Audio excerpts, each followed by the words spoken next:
Hello everybody, how's it going today? Glowplasma231 here, back again today. Today, talk about Oshi chapter number 130. That's a nice round number, divisible by 10, 130. That's just pretty cool, right? And this chapter is titled Basic Tactic. Now, it's time for me to come clean. If you haven't noticed, I have not been uploading here on the channel much recently. A bunch of life things going on. I plan to make a video soon to sort of describe all of that and sort of just be like, hey, this is where I've been. Isn't that pretty cool? But because of this Oshi chapter review is coming out super, like, duper, incredibly late. My last video was the last Oshi chapter, which at this point when I'm recording this came out almost 3 weeks ago, right? It's been about 20 days since I first got that video up, or let's check. It has been 20 days and 6 hours since I uploaded that 129 review, and the whole deal of this is, yeah, this chapter came out 7 days after the last one, so it's been out for 14 days, right, or 13 at this point. I've not read this chapter in 13 days, so I'm going to try to do my best to. I probably should read it before I record, but you know what? I'm not that smart. So we're just going to hop right into it. Last chapter was a really fun one, all about Ruby, and being that she is playing I in the 15-Year Lie, she has to learn how to sort of act how director Gon Tondo wanted her to, right? And there was this sort of, like, bigger thing at the end where it's like, oh, director Gon Tondo will get his way no matter what you do. He'll make sure that you film a great movie, right? And it was this really weird thing where it was just like, okay, sure, we'll call that pretty cool, right? And we don't really start off this chapter in a similar vein at all. It really starts off with Mem-Cho, right? And whenever I first read the chapter, I was like, okay, why is Mem-Cho here and what's going on, right? But to pretty much start off, we see that Mem-Cho is, I guess, doing a live stream. It seems like a live stream, and she's like, good after Mem, which, okay, good afternoon, good after Mem. I mean, I get it's like good, Mem morning or something like that, but just like the good after Mem, okay, that's fine. I guess it's a cool catchphrase. I like cool catchphrases. That's pretty cool, right? But she's just like, hey, I've got a big announcement for all of you guys today, right? And she's like, believe it or not, I'm Mem-Cho, will star in a movie for the first time, right? We also see the chat going on as, of course, she's live streaming this. She's like, oh man, it's the first live stream after a while. I'm so happy. And I guess this is like just a progression of comments just going like, after she said, I have a big announcement. Everybody's like, what is it? What is it? What is it, right? And somebody's like, I saw the news. Oh my gosh, it must be that, isn't it? Oh, this is so crazy, right? But she just continues going on like, hey, from now on, I'll be an actress. And she sort of just says like, oh, I've left you guys to go to a faraway place where you can't reach me anymore. I'm sorry. Just sort of having some nice fan interaction. That's a pretty cool thing. And there's also some more messages going around. But we see that one catches Mem-Cho off guard big time. And it's just one saying, deep down, she looks scared. Because, of course, we sort of know how Mem-Cho has thought about this movie from previous chapters. She's sort of ready to do it, but also very apprehensive and very scared about it, right? And then, for the next few pages, we get a bunch of narration from Mem-Cho herself, right? She's like, my life is full of challenges. When I took a leave of absence from high school, when I went to a gal bar interview, when I became a streamer, when I got my very first project, when I started live streaming, when I appeared on a reality TV show, when I became an idol, challenge after challenge. It's definitely scary to start something new, but I can't stop taking that step forward. That is my basic tactic. And this is where that first instance of the chapter title comes in, right? Basic tactic, right? And I really like this because we've seen a lot of these things in the series, right? While we haven't exactly seen, like, her exact... I honestly forget if we know her exact reason why she took her leave of absence. I think it had to do with a family situation, but I don't really remember that. I can reread of Oshi is definitely in store for me in the near future, right? But we sort of have seen a few of these things. I feel like this gal bar interview had something to do with the interlude chapter, that first interlude chapter we got that was all about Mem-Cho. that sort of seems something that would be interesting like that. Okay, so we sort of seen that, right? And then, like, whenever she first started live streaming, you see her fiddling with the camera. And then, when I appeared in a reality TV show, of course, it was the love show thing. Oh, God, I can't remember the name of that. But it was the whole thing where Aqua and Akane were in it. It's that whole deal. It's how they met Mem-Cho and how we got introduced to her in a series. Then, of course, whenever she became an idol. I wonder how that happened, right? And her narration just continues on after the, that is my basic tactic line, pretty much saying, no matter how out of place I felt, I didn't freak out. I was bold, I acted like a fool, and I overcame it. And it's the same this time around.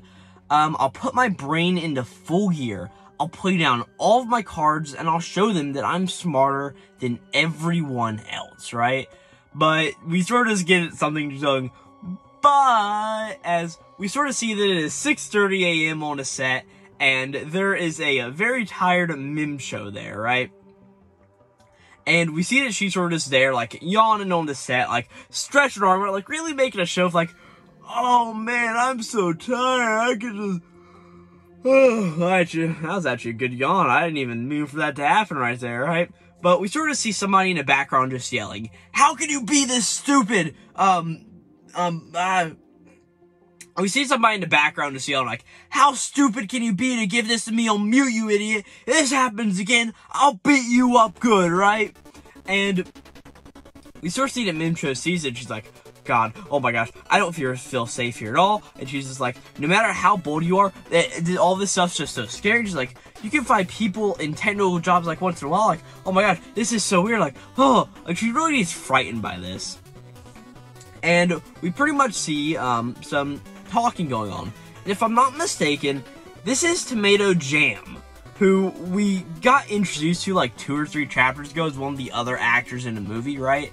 And she's talking to Mem-Cho as she's applying some of her makeup and her costume on, and she's just like, well, Kakariko-san's group always has a strong character. They may be skilled, but how should I put it? They have a lot of problem children in the group. She's like, but the same thing goes for actors too, right? In the end, they only choose the ones they're partial to. It's not about your acting skills, but whether they like you or not. Somebody like a Kakariko-san is so obvious.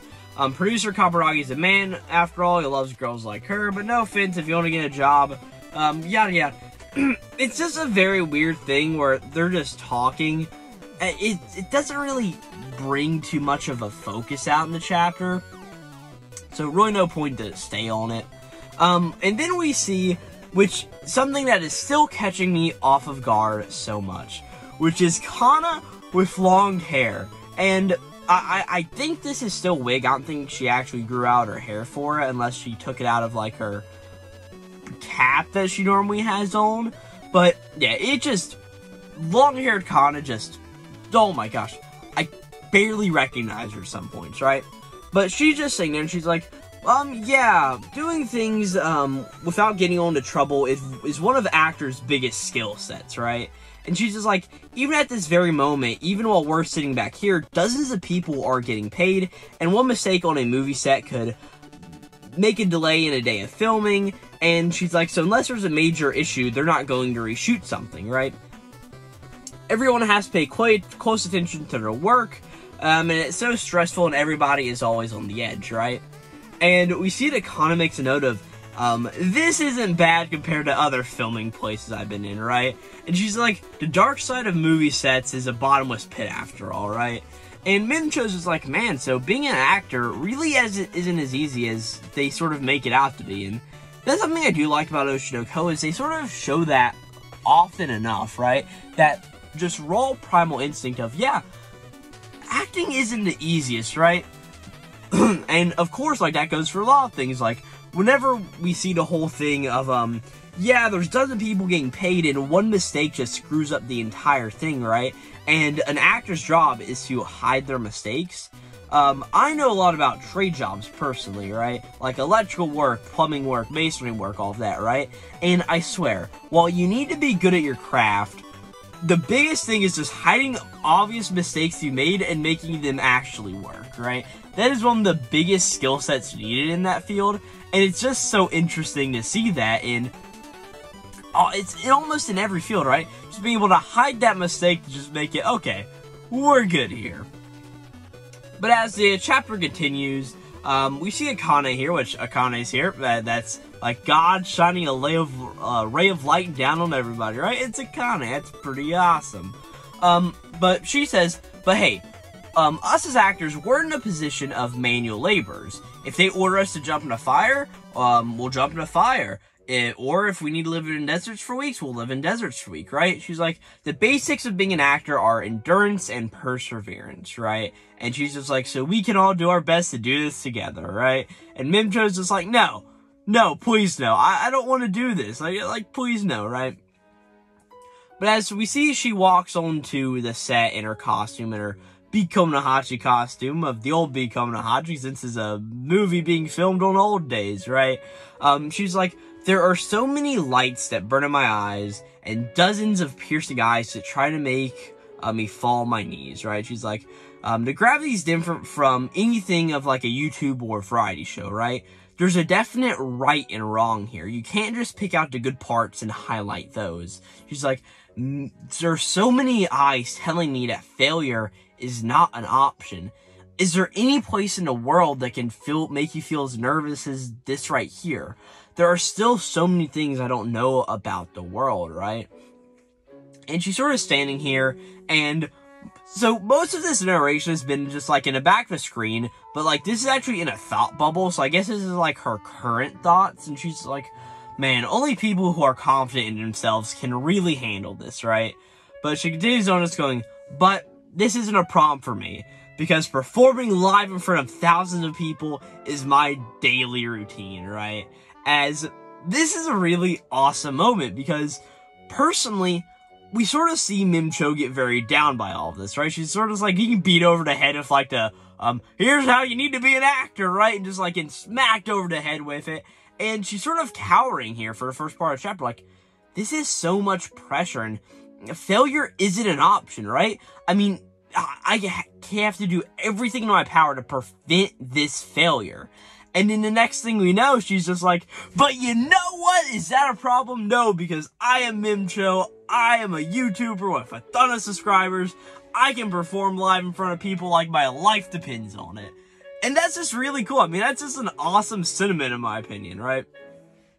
She's like, I've always been surrounded by tons of people during live performances, and I've overcome them, right? She's like, how can I be scared now? Even though it's just a movie, that's what it is, right?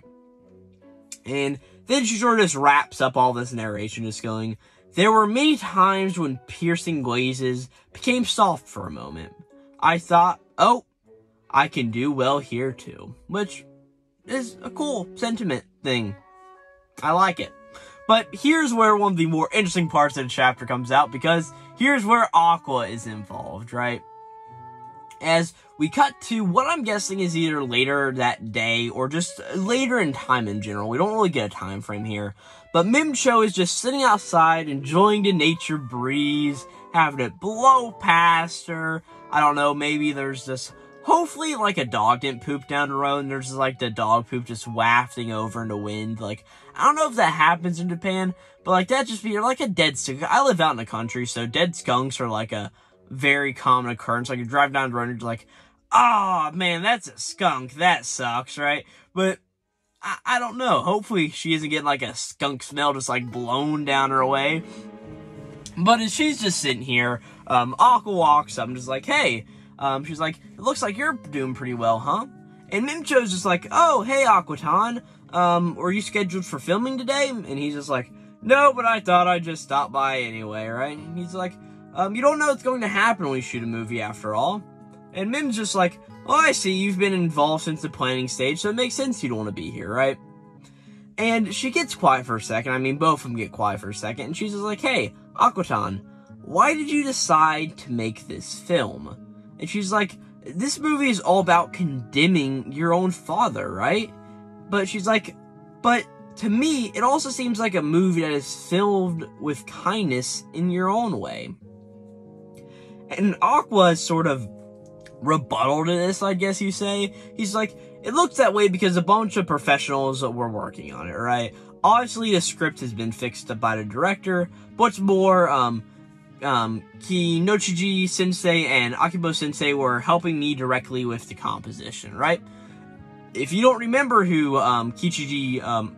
okay, one second. Kichijoji Sensei and Akibo Sensei are, they are the manga artist duo, not really a duo, but like,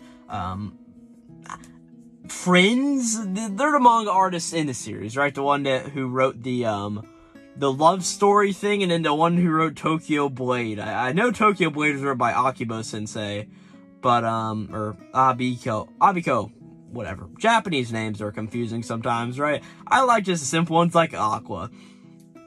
I just like them, right? But they are the manga people who know how to actually write a story for, like, serializations and stuff. So, of course, having them help on the movie script would be a really big deal altogether, right? And Mem just sort of makes a note of, like, you're doing such reckless things again? But Aqua's like, hey, when it comes to creativity, they're some of the best in Japan, right? I mean, yeah, they're manga authors. Their whole lives, I mean, while art is a big part of it, I would argue myself that stories are more important when it comes to manga, right? Because as good as art can be, right, the story is what carries series, right? And, oh gosh, not to sound bad on, like, Jujutsu Kaisen and Chainsaw Man and stories like those, but we can all admit the art is pretty messy, right? Those are both series that I enjoy. I love Chainsaw Man and I love Jujutsu Kaisen, but the art is very messy. And if it was just based on art alone, yeah, those two series probably wouldn't stand out as much as they do if it wasn't for their overwhelming sense of story that both of those have. So, yeah.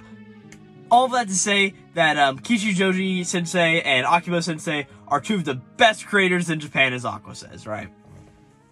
He continues just going like, hey, I wouldn't have been able to come up with all this knowledge I wouldn't be able to come up with all this knowledge even if I stood on my head, which I guess he's saying, like, even if you had all the blood flowing, it wouldn't be able to work, whatever, right?